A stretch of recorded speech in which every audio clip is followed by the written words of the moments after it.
धनतेरस का त्योहार हिंदुओं के लिए बहुत ही शुभ और महत्वपूर्ण है। इस दिन लोग धनवंतरी, लक्ष्मी और कुबेर की पूजा करते हैं और धन, समृद्धि और स्वास्थ्य की कामना करते हैं। इस दिन लोग सोना, चांदी, पीतल, लोहा और तांबा के बने हुए सामान जैसे कि बर्तन, सिक्के, गहने, मूर्तियां आदि खरीदते हैं। मान्यता है कि इससे बुरी नजर से बचाव होता है और मंगलकारी प्रभाव पैदा होता है। जो चीजें हम आपको बताने वाले हैं, इनमें से कुछ चीजों को घर लाने के कुछ नियम भी होते हैं जिनका पालन जरूरी होता है। इन्हें भी जान लें, तभी ये चीजें को शुभ फल प्रदान करेंगी। तो वीडियो को आखिर तक जरूर देखें और कमेंट बॉक्स में जय मां लक्ष्मी लिखें। दोस्तों, कार्तिक मास की अमावस्या को दीपावली पूजन किए जाने का विधान है। इस उत्सव के दौरान गौत्सव, धनतेरस, नरक चतुर्दशी, छोटी दीपावली और फिर दीपावली का पर्व मनाया जाता है। दीपावली के एक दिन बाद गोवर्धन पूजा, अन्नकूट महोत्सव, भाई दूज और विश्वकर्मा पूजन किया जाता है। रोशन जिंदगी के माध्यम से आपको बता दें कि इस साल धनतेरस की तिथि 10 नवंबर को दोपहर 12:35 से शुरू होगी और अगले दिन 11 नवंबर को दोपहर 1:57 पर समाप्त होगी। बता दें कि धनतेरस के दिन प्रदोष काल में पूजा होती है, इसलिए धनतेरस 10 नवंबर को ही मनाई जाएगी। शुभ मुहूर्त की बात करें तो इस दिन धनतेरस पूजा का शुभ मुहूर्त शाम 6:02 से रात 8 बजे तक रहेगा।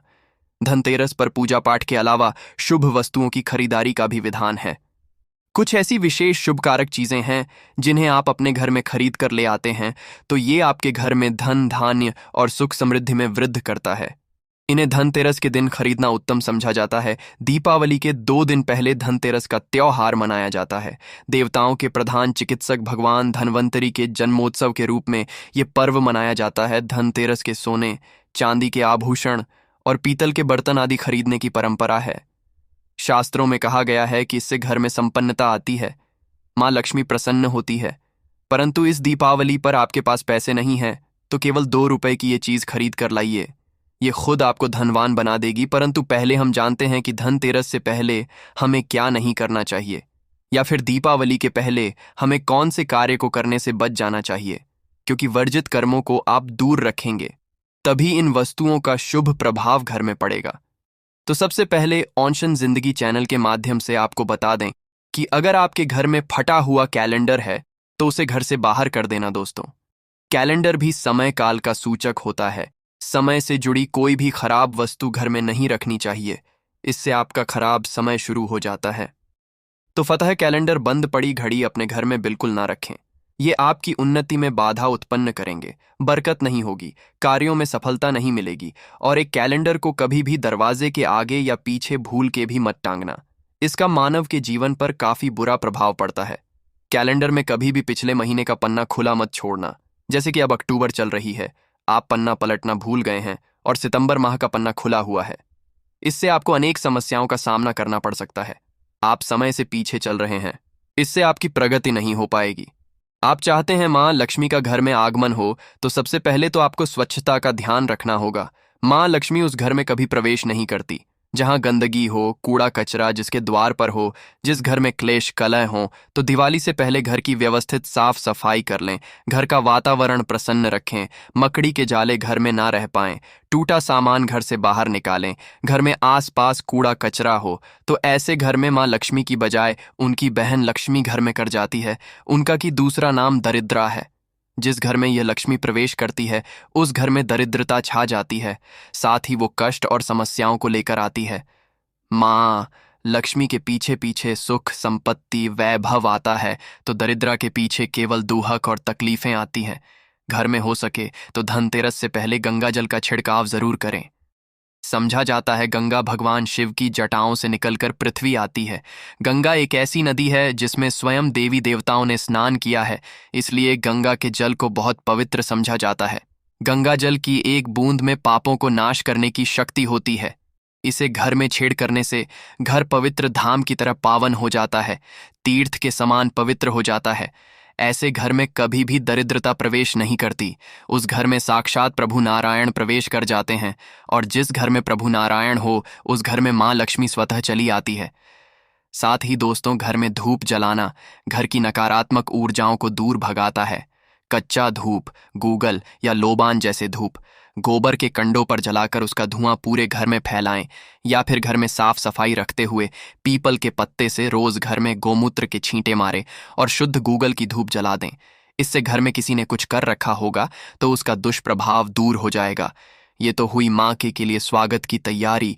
रोशन जिंदगी चैनल के माध्यम से आप जानते हैं कि दीपावली में हमें कौन सी सामग्री गजर में खरीद कर लानी चाहिए जिससे कि घर में समृद्धि संपन्नता आए। परंतु दोस्तों, उससे पहले आपसे रिक्वेस्ट करते हैं कि वीडियो को लाइक जरूर करिएगा, दोस्तों को शेयर कर दीजिएगा। पहले तो हम सुझाव देंगे, इस दीपावली पर घर में मिट्टी की सुराही या घड़ा जरूर ले आए, छोटा बड़ा जैसा भी हो। दीपावली के दिन मिट्टी की एक सुराही या घड़ा जरूर खरीद करके लाएं। फिर इसे घर की उत्तर दिशा में पानी भरकर आपको रखना है। इसे धनतेरस के दिन लाना अति उत्तम होगा।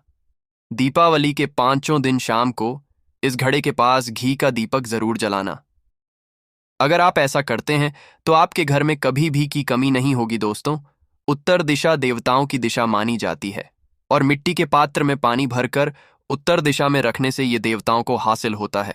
आप इसे छक कर देखिए, गजर के बाकी जल की तुलना में ये जग ज्यादा मधुर होगा। माँ लक्ष्मी की कृपा से इसमें कमल जैसा सुगंध आने लगता है। माँ लक्ष्मी के आपके घर में आगमन होने का ये संकेत होता है। इसके पीछे कारण भी है। पुराणों में उल्लेखित एक कथा के अनुसार प्राचीन समय में एक ब्राह्मणी थी जो बहुत ही दिन थी। उसे गुरु ने मिट्टी की सुराही उत्तर दिशा में रखने का उपाय बताया था। फिर इस उपाय के कुछ दिनों उपरांत उसकी गरीबी मिट गई, वो सधन हो गई। याद रखें, इस सुराही या घड़े को कभी भी खाली ना रखें, हमेशा गले तक इसके पानी भर करके रखें और केवल उत्तर दिशा में ही इसे रखें। दोस्तों, इस दीपावली पर दक्षिणावर्ती शंख घर में खरीद कर जरूर लाएं। जब देवता और आर असुरों के बीच समुद्र मंथन हुआ था, उस दौरान जो 14 रत्न निकले थे उसमें से एक शंख भी है। शंखों में सबसे श्रेष्ठ दक्षिणावर्ती शंख को बताया गया है। इस शंख को घर में रखने से धन धान्य की कभी कमी नहीं होती है। शंख संहिता में दक्षिणावर्ती शंखल्प के बारे में लिखा है कि जब मानव हर तरफ से दरिद्रता के चक्कर में फंस जाता है, चारों ओर से निराशा, व्यापार में असफलता और आर्थिक उन्नति के उपाय विफल नजर आते हैं, तब दुनिया एक आर्थिक उन्नति का आध्यात्मिक उपाय है, वो है दक्षिणावर्ती शंख। तो दक्षिणावर्ती शंख में अगर आपके घर में भगवान शालिग्राम जी या फिर दूध भरकर माँ लक्ष्मी की मूर्ति को अभिषेक करते हैं तो ये उत्तम शुभ फलों की प्राप्ति कराता है। ये अभिषेक आप गंगा जल से या सादे जल से भी कर सकते हैं। फिर इसके बचे हुए पानी के छींटे पूरे घर में मारते हैं तो आपके घर में कभी भी कंगाली नहीं आती, धन के भंडार भरे रहते हैं। इस शंख को घर में स्थापित करके नित्य पूजा करने से घर में पांव नहीं रख पाएगी। दोस्तों, सबसे सस्ती चीज आप इस दीपावली पर घर में ला सकते हैं, वो हैं कमल गट्टे। ये सस्ते जरूर मिल जाएंगे परंतु शुभ फल देंगे। मूल्यवान केवल 2 रुपए के कमल गट्टे आपकी बरसों की गरीबी मिटा सकते हैं।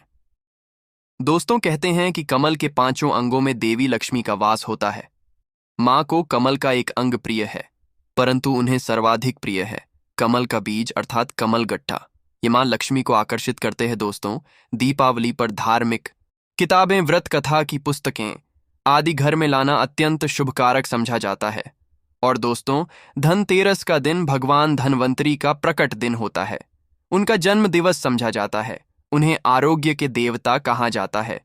इन्होंने ही अमृतमयी औषधियों की खोज की थी, इसलिए इस दिन औषधि खरीद करके लाना अत्यंत शुभ समझा जाता है। खासकर जड़ी बूटी इस दिन लाना, रोगियों में उनका वितरण करना अनेक शुभ फलों की प्राप्ति कराता है। इससे आपको स्वास्थ्य रूपी सहन की प्राप्ति होगी। रोशन जिंदगी चैनल के माध्यम से आपको बता दें कि धनतेरस के दिन घर में झाड़ू खरीद कर लाना उत्तम समझा जाता है। इससे घर की नकारात्मक ऊर्जा बाहर चली जाती है। झाड़ू को माँ लक्ष्मी का प्रतीक समझा गया है, इसलिए इस दिन झाड़ू घर में जरूर लानी चाहिए ही। जिस तरह झाड़ू हमारे घर को साफ करती है, उसी तरह से माँ लक्ष्मी हमारे मन के मैल को साफ करके उसे अच्छे विचारों से भर देती है, घर को धन धान्य से भर देती है। धनतेरस के दिन हमेशा विषम संख्या में ही झाड़ू खरीदनी चाहिए, यानी इस दिन आप एक 3 या 5 झाड़ू खरीद कर घर लाए तो अधिक शुभ होगा। दोस्तों, मेंढक की मूर्ति घर में रखना वास्तु के अनुसार उत्तम समझा जाता है। मेंढक को वर्ष का आवाहक समझा जाता है। कई जगहों पर आज भी उनकी पूजा की जाती है। मेंढक शास्त्र में इसे धन का चाबी कहा गया है और धन की वर्षा कराने में इसे सक्षम समझा जाता है। इसीलिए इस दीपावली या फिर धनतेरस के दिन मेंढक की छोटी मूर्ति जरूर लाना चाहिए। कहते हैं 3 टांगों वाले मेंढक धन को अपनी ओर खींचने का काम करते हैं। वास्तु अनुसार 3 टांगों वाला मेंढक काफी भाग्यवर्धक समझा गया। इसे घर के मुख्य द्वार के आसपास या उत्तरी हिस्से में रखना चाहिए। इससे सुख समृद्धि बढ़ती है। दोस्तों, आप दीपावली पर अपने घर में पिरामिड भी ला सकते हैं। समझा जाता है कि पिरामिड घर में रखने से घर के वास्तु दोष दूर हो जाते हैं। सकारात्मक ऊर्जा बढ़ती है जो मां लक्ष्मी के स्थायी वास के लिए पोषक रहती है। पिरामिड को घर के ऐसे हिस्से में रखें जहां सब लोग साथ में उठते बैठते हों। 04 ये घर में सकारात्मक को बढ़ाता है। मतभेद खत्म करके भाईचारा बढ़ता है। इससे परिवार के सदस्यों में आपसी मेल जोल उत्तम होता है। परंतु घर में सिद्ध पिरामिड की ही स्थापना करें। हिंदू धर्म में घर में कछुआ रखने को बहुत शुभ समझा जाता है। धार्मिक मान्यताओं के अनुसार भगवान विष्णु का एक रूप कछुआ था। आप चाहते हैं तो कछुआ भी घर में खरीद करके ला सकते हैं। इसे घर में रखने से लक्ष्मी स्वयं ही दौड़ी चली जाती है। घर या ऑफिस की उत्तर दिशा में धातु से बना कछुआ रखना चाहिए। ऐसा करने से सौभाग्य बढ़ने के साथ हर क्षेत्र में सफलता मिलती। साथ ही इस बात पर भी ध्यान दें कि कछुए का मुंह हमेशा अंदर की तरफ होना चाहिए। धनतेरस के दिन लक्ष्मी चरण घर में लाना बहुत शुभ समझा जाता है। लक्ष्मी चरण इस दिन घर में लाना मां लक्ष्मी का आवाहन समझा जाता है। इस दिन घर में महालक्ष्मी के चरणों को घर में लाना उन्हें अपने घर में निमंत्रण देने के समानता है। धनतेरस पर लक्ष्मी जी के 2 चरण यानी 2 जोड़ी घर में लाने चाहिए। एक मुख्य द्वार पर अंदर तरफ आते हुए लगाने चाहिए और दूसरे को पूजा के स्थान में अंदर आते हुए लगाने चाहिए। दोस्तों, घर के सारे सुख दुख मुख्यतः वास्तु पर आधारित है। गजर में वास्तु देव की मूर्ति रखने से घर का वास्तु ठीक बना रहता है। ऐसे घरों में धन की कमी नहीं होती है। अन्न धन से ऐसा घर हमेशा भरा रहता है। तो दोस्तों, इस दीपावली पर इनमें से जो भी चीज संभव हो घर में जरूर लाना। मां लक्ष्मी का आशीर्वाद कमेंट बॉक्स में जय मां लक्ष्मी लिखना। आज के लिए बस इतना ही दोस्तों। अगर आपको ये जानकारी पसंद आया है तो लाइक करिएगा, दोस्तों को शेयर जरूर करिएगा और चैनल को सब्सक्राइब करके बेल आइकॉन जरूर दबाइए।